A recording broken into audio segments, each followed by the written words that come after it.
अब हम चलते हैं अपनी एक्सरसाइज की तरफ। हमने एग्जेक्टिव पढ़ लिया है पूरी तरह से। अब हमारे सामने आता है एग्जेक्टिव के क्वेश्चन। देखिए पहला क्वेश्चन है, there were only 2 commandos but each and every commando was equal to 6 policeman. ये पता नहीं आपने कितनी बार पढ़ा होगा, बट ये गलत है, ये पूरा गलत है। तरीका ये होता है कि ईच अलग आएगा, एवरी अलग आता है। ठीक है, अब ये क्या सीन है मैं बताता हूँ। ईच एंड एवरी बड़ा कंफ्यूज करता है। देखिए पहली बात तो, चाहे ईच आए चाहे एवरी आए, इसके आगे एस नहीं आता है। क्या मेरी बात समझ में आ रही है?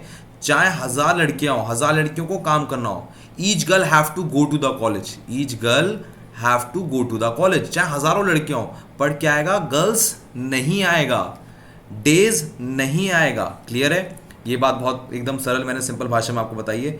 इसके अलावा मैं आपको एक और बात समझाता हूँ, मेरी बात ध्यान सुनिए। यहाँ तक आपको समझ में आ गया है। अभी आपको समझना है कि ईच का इस्तेमाल कहाँ होता है और एवरी का इस्तेमाल कहाँ होता है।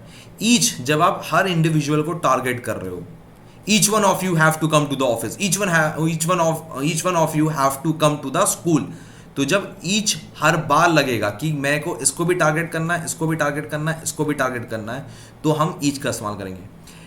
अगर मैं कहूं कलेक्टिवली ये लोग, ठीक है, फॉर एग्जाम्पल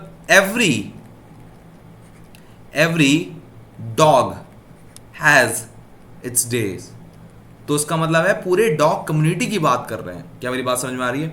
जरा यहां पर देखिए, she came to me every day, वो हर दिन की बात कर रहा है, कलेक्टिव बात कर रहा है, सारे दिन की मिलाकर। India want piece in every corner world, मतलब पूरी दुनिया में कलेक्टिवली चाहता है वो। बात समझ में आ रही है? अब जरा यहां पर देखिए, each girl must take part in the game, वो कह रहा है हर लड़की उन सबको पार्ट लेना, इंडिविजुअली टारगेट कर रहा है। There were 5 boys, each was handsome, वहां पर 5 लड़के और हर लड़का बड़ा हैंडसम है। क्या मेरी बात समझ में आ रही है?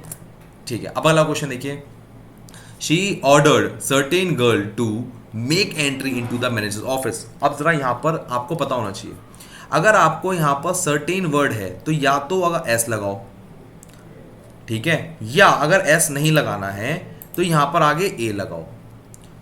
ये रूल है। अगर यहां पर नाउन आ रखा है तो नाउन के तुरंत बाद अगर सर्टेन है तो इसमें एस लगेगा, और अगर एस नहीं लगाना चाहते हो तो ए लगाओ आगे। ये नियम है, ये बात आपको याद रखनी है। क्लियर है? बहुत ही सिंपल नियम है, बहुत जरूरी नियम है, बहुत बच्चों को पता ही नहीं होता। ये देखिए, only certain courses in biology are prescribed, तो यहां पर सर्टेन कोर्सेज एस लगाया है क्योंकि मुझे यहां पर ए नहीं लगाना था।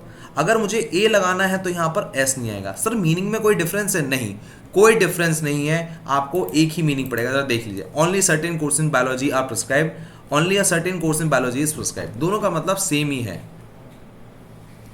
आगे देखिए जरा, इसके बाद अगला क्वेश्चन है, everybody knows that Sonu Nigam is the most unique singer of this industry. अब देखिए दोनों ही एग्जेक्टिव है, मोस्ट भी एग्जेक्टिव है, यूनिक भी, दोनों एक ही बात तो कह रहे हैं। अगर मैं यहां से मोस्ट हटा दूं, सॉरी यूनिक हटा दूं तो भी एक ही बात कहेगा वो, और अगर मैं यहां पर मोस्ट हटा दूं तो भी एक ही बात कहेगा। अब जरा ध्यान से देखिए, जरा ध्यान सोचिए, जरा मैं यहां पर 1 मिनट मोस्ट हटा देता हूं, जरा ध्यान से देखिए, ये हटा दिया तो भी बात सही कह रहा है ना वो, बात तो वही है, ये सच है, ये ध्यान रखना है। ऐसे हम कहते हैं सुपरफ्लस एरर। क्या कहते हैं? सुपरफ्लस एरर, मतलब एक ही चीज को बताने के लिए एक से ज्यादा वर्ड का इस्तेमाल कर रहे हैं।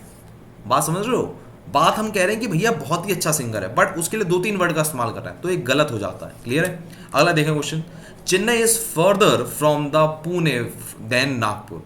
फर्दर नहीं होता, फार्दर होता है। ये कंफ्यूजन वाले वर्ड्स हैं, ये आपको पता होना चाहिए। ये एक टाइप का एग्जेक्टिव है, आपको भी नहीं पता होगा, इसलिए मैं जानबूझ के लाया हूं। तो फार्दर क्या होता है? एक एग्जेक्टिव होता है, याद रखिएगा इस बात को।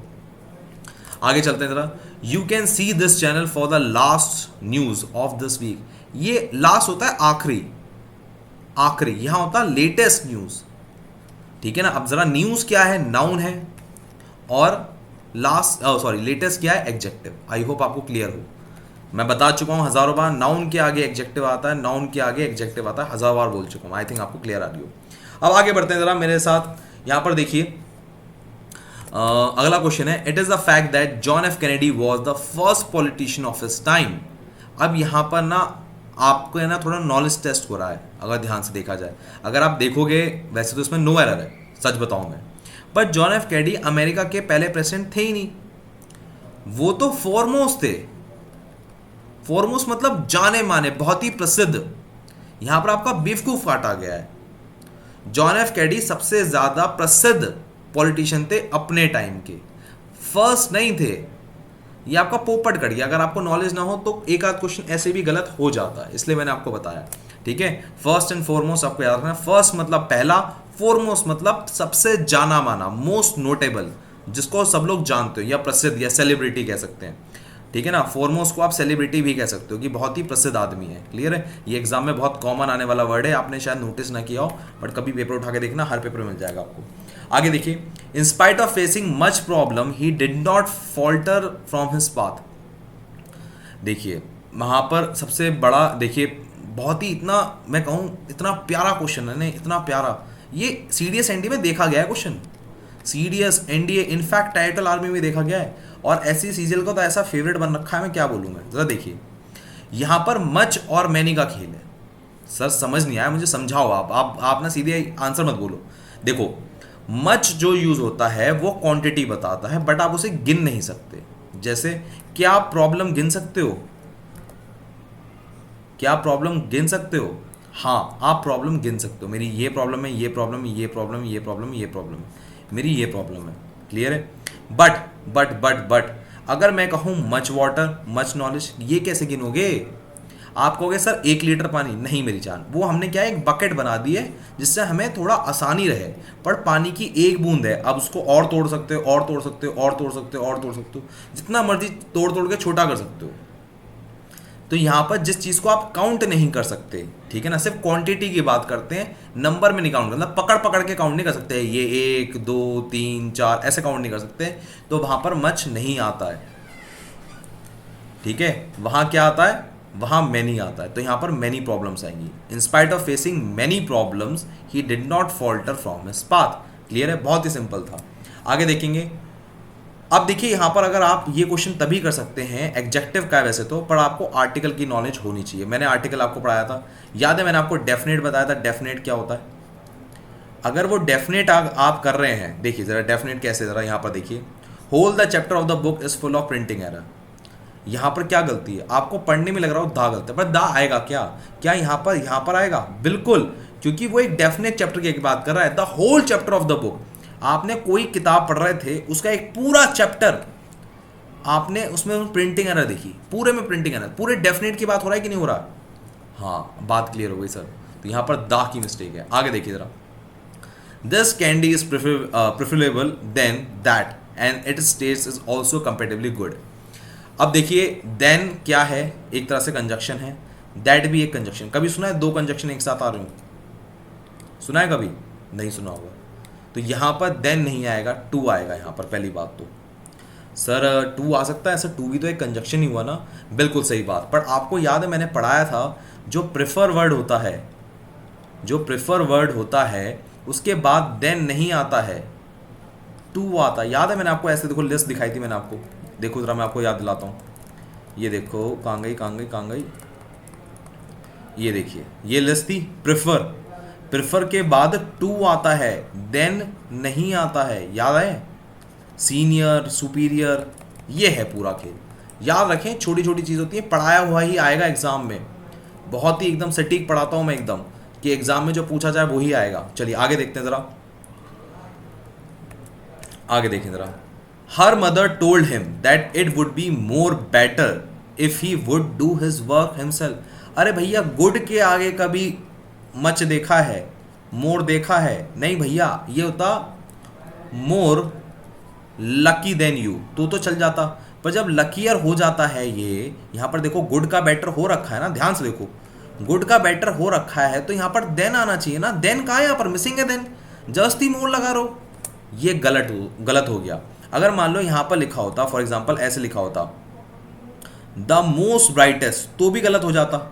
अरे भैया, जब ऑलरेडी सुपरलेटिव डिग्री में है तो जबरदस्ती द मोस्ट लगाने की क्या जरूरत है? ऐसे ही यहाँ पर हो रखा है। अरे भैया, जब ये ऑलरेडी कंपैरेटिव डिग्री में है, ऑलरेडी गुड का बेटर हो गया ना, तो यहाँ पर क्या लगता है? देन लगता है। इतनी सिंपल सी बात है। आगे देखें जरा। This is the more difficult question I have ever solve with in 10 minutes. अरे भैया, बहुतों से कंपैरिजन हो रहा है, 2 लोगों का कंपैरिजन तो हो नहीं रहा है कि भैया ये 2 क्वेश्चन थे, इसमें ये वाला ज़्यादा मुश्किल है। नहीं, कह रहा बहुत सारे क्वेश्चन थे और उन क्वेश्चन में भी 10 मिनट में सॉल्व करना, तो इसमें सबसे ज़्यादा मुश्किल काम था। तो भैया मोर कैसे आएगा? यहाँ तो मोस्ट आएगा ना। सिंपल। आगे देखें, all the painting are interesting but this one is the most interesting या मोर इंटरेस्टिंग। अबे दा के साथ तो मोर कभी आता ही नहीं है, मोस्ट आएगा ना। सिंपल सा लॉजिक है ये तो। आगे देखेंगे, he does not have some money to buy a new printing machine. देखिए यहाँ पर सम मनी कायदे में बाय रूल ठीक है, रूल क्या कहता है कि सम आ जाना चाहिए, बट यहाँ पर रूल आधा है, यहाँ पर एनी आएगा। सर ऐसा क्यों कह रहे हो आप ना बहुत सारे चीज़ें ना घुमा घुमा के बता रहे हो, ध्यान से समझो मेरी जान, ये एग्जाम में आता है। सम जो आता है, सम और एनी दोनों का काम एक ही है कि भैया कोई क्वांटिटी बताना जो कि फिक्स्ड ना हो, ठीक है, फिक्स ना हो और थोड़ी होनी चाहिए, लिटिल होनी चाहिए, बहुत थोड़ी सी होनी चाहिए, फिक्स नहीं होनी चाहिए, तो ही हम सम एनी लगाते हैं। बट सम का इस्तेमाल हमेशा पॉजिटिव फॉर्म में होता है, वहीं एनी का फॉर्म नेगेटिव होता है। समझाते हैं sir, will you have some milk, कि आप थोड़ा सा दूध लेना पसंद करेंगे, तो ये पॉजिटिव सेंटेंस है। वहीं अगर मैं बात करूं एनी के बारे में, तो are there any boy in your school, क्या स्कूल में कोई बच्चे भी हैं, तो यहाँ पर एनी का इस्तेमाल होता है नेगेटिव सेंस में। क्या मेरी बात क्लियर है? Didn't I give you some money yesterday, क्या मैंने आपको कल कुछ पैसे दिए थे। Will you buy some fruit for me, ये सब पॉजिटिव है, ठीक है। पर याद रखें, जब एनी का इस्तेमाल होता है, जब भी एनी का इस्तेमाल होता है तो उसमें नेगेटिव सेंस आता है, या वो इंट्रोगेटिव फॉर्म में होता है, या उसमें ऐसे वर्ड दिखेंगे हार्डली, स्कार्सली, बेरली, इफ़, तो आप एनी का इस्तेमाल करेंगे। आई होप मेरी बात पूरी क्लियर हो गई होगी, ठीक है। बहुत ही सरल और सिंपल था। अब ज़रा यहाँ पर देखिए, मैं आपको दोबारा दिखाता हूँ। मुझे बताइए, क्या ये क्वेश्चन इंट्रोगेटिव है? सर इंट्रोगेटिव तो नहीं है। क्या ये सेंटेंस नेगेटिव है? हाँ सर, देखो डज नॉट आ रहा है, तो यहाँ सम आएगा नहीं, एनी आएगा। सिंपल, इतना सिंपल था। ये चैप्टर भी हमारा खत्म होता है एग्जेक्टिव। मैं लेता हूँ आपसे विदा, अगले चैप्टर में मिलते हैं। बहुत ही आई होप आपको मज़ा आ रहा हो, और क्वेश्चंस आपको PDF फॉर्म में मिल गए होंगे। प्लीज़ उन्हें लगा के देखिए, आपको बहुत ज़्यादा तसल्ली और सुकून मिलेगा। वाह क्या बात है।